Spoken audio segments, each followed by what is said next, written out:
ya empieza a permear la idea de que al ver el entorno de otros países, de otros lugares,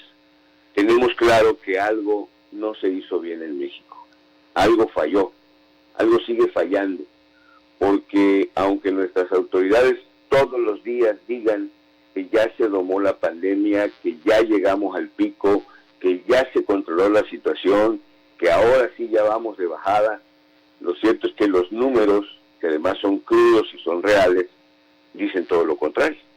Todos los días escuchamos en los informes de las autoridades sanitarias que el número de contagiados, el número de fallecidos, el número de internados sigue siendo sumamente alto y no desciende. Al contrario, sigue subiendo, subiendo, subiendo, en una rampa que cada día se empina más y de la que desgraciadamente todavía no se alcanza a ver cuándo va a venir su pico de descenso. Y esto ya se volvió una chunga, porque ya hasta en el argot y en el comentario popular, pues ya se manejan cifras oficiales y las cifras según el doctor Gatell, ¿no? Hasta la gente lo toma de guasa. Cuando quieres mentir sobre una cifra, dicen, no, pero esa es una cifra Gatell. Ya estás hablando de que le está quitando un montón de credibilidad a la cifra que maneja sobre cualquier tema. Porque hay la percepción ya muy, muy acelerada de que no nada más las cosas se manejaron mal, sino que se siguen manejando mal. Ahora hemos escuchado ya por parte de la autoridad un quiebre, me estoy refiriendo al gobierno federal y incluye al presidente. Ya hay un quiebre en la percepción del tema. Haz de cuenta que la pandemia ya pasó, ya no forma parte de su vocabulario, ya no está en el orden de los pendientes del presidente, en sus mañaneras todos los días ya no se aborda ese tema, se está hablando ya de política como una prioridad y se sigue insistiendo en la idea de que la política que hay en el país es una política dividida en dos bandos. Efectivamente, como él lo ha catalogado, los que están con él o a favor de él y sus políticas, y los que están en contra de él y en contra de sus políticas. Recordemos que el presidente López Obrador es además un fiel seguidor, entre otras cosas, de algunos clásicos, tanto históricos como filosóficos y didácticos. Seguramente él leyó La cuerda floja, uno de los libros de González Pedrero, que fue gobernador de Tabasco, en el cual, pues, como su nombre lo dice, habla de que la política es como caminar siempre en una cuerda floja. O sea, se trata de correr riesgos, que permanentemente se corren riesgos al caminar una cuerda floja, como esas en las que caminaban los cirqueros en los circos y que obliga a tomar decisiones. Sin embargo, hay varias maneras de interpretar el caminar en la cuerda floja, como también lo decían los clásicos. Primero, porque no siempre está uno obligado a caminar en una cuerda floja, porque no es lo mismo correr riesgos que correr peligros. Y además, el meollo de todo esto no es nada más tomar decisiones, como apuntaba la definición de caminar en una cuerda floja, sino asegurarnos, hasta donde esto sea posible, que las decisiones que se tomen sean correctas. Mientras se tiene la idea en política y no se rectifica este concepto y la práctica de esto la llevas a cabo durante todo el tiempo que tienes la responsabilidad de dirigir un gobierno, pues esto hace ver al encargado de dirigir el gobierno, ya sea el presidente o sea el gobernador, no como alguien que está gobernando, sino que está administrando un desastre. Y el propósito de quienes gobiernan debe de estar siempre con la premisa fundamental de que lo que hagas tienda a darle estabilidad, desarrollo, seguridad, crecimiento y sobre todo felicidad a un pueblo. Estamos ya casi a unos días de cumplir 2 años de que este gobierno ha sido electo y en menos de 15 días han pasado cosas que realmente distorsionan y demuestran un poco esto que yo estoy afirmando en los terrenos económico, político hasta internacional, en donde el peso de la realidad sobre los deseos y los discursos presidenciales pues tiene un efecto devastador. Además, a esto sumémosle el poder y misericordia de la naturaleza, porque la epidemia, el temblor que hubo hace unos días, la arena del Sahara, y falta todavía la época de ciclones, y falta el sargazo en el Caribe,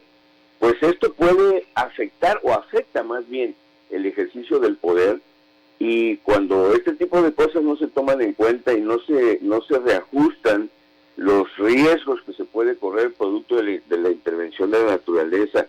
y tú tienes de dónde echar mano para poder combatir esto, pero además tienes aliados económicos y políticos que te ayuden a enfrentar estos retos, pues la consecuencia de estos fenómenos es brutal. Recordemos que en materia económica han desaparecido el fondo de desastres. Ahora que tembló, se preguntaban varios y cómo le van a hacer si hay algún daño grave de los temblores, porque ya no hay fondo donde echar mano. Porque si llegan a pasar muchas de estas cosas que yo temo que se van a agravar, porque así sucede cada año, vamos a ver una situación delicada. Y el último, de lo que me preocupa a mí de todo esto es, aparte de esa obcecación de seguir dividiendo, seguir polarizando, seguir haciendo cosas así que no le gustan a mucha gente, ahora el problema de la situación económica, en donde lo que hay es una vulneración brutal de la confianza en cómo se está manejando la economía del gobierno. Todo el mundo está diciendo, todos los que saben de este negocio, organismos internacionales, consultoras, institutos, todo el mundo en el mundo dice que en México va a haber una contracción económica, es decir, una falta de desarrollo económico, una falta de dinero, una crisis sin dinero que va a estar más arriba del 10%, en donde las presiones que va a tener el país para pagar sus compromisos, para manejar dinero, van a ser verdaderamente brutales. Y la economía de México se va a hundir muy fuerte, mucha gente va a perder su dinero, va a perder su empleo, va a perder su capacidad de producción. Y esta recesión que se va a dar producto de la escasez de dinero en México va a generar una situación social peor a la que se quería resolver con los programas sociales y con este afán de no querer enfrentar debidamente la economía. Y para terminarla de amolar, pues los avisos de la delincuencia organizada que vimos durante los últimos días, que secuestraron a un general de brigada, que asesinaron a un juez con su familia que había conocido de casos relacionados con narcotráfico, de poner una bomba, un coche con una bomba en una refinería, de voltear de cabeza una ciudad con atentados y con balaceras y con caballadas. Y lo último, este intento de asesinato al secretario de Seguridad Pública de la Ciudad de México, pues también obliga al Estado, porque lo descarrila en su discurso de que hay que dar abrazos y no balazos, pues le agrega un factor de terror, de inestabilidad a todo lo que está pasando. Y bueno, veremos todavía en estos días el último show que va a tocar, porque va a ser un flanco de ataque, la visita del presidente López Obrador al presidente Donald Trump en Estados Unidos, en donde lo menos que nos deja la impresión es de que Estados Unidos y el presidente Trump hacen con el presidente de México lo que se les pega la gana. Lo maneja como si fuera un juguetito, en donde lo está obligando a ir a Estados Unidos, a celebrar la entrada del Tratado de Libre Comercio, agradecerle, pues no sé, los ventiladores que le mandó o no sé qué más, y eso lo va a involucrar en un problema de carácter electoral en Estados Unidos. Va a ser muy complicado que el presidente pueda evadir una serie de cosas que van a pasar allá. Y por último, va a ser muy interesante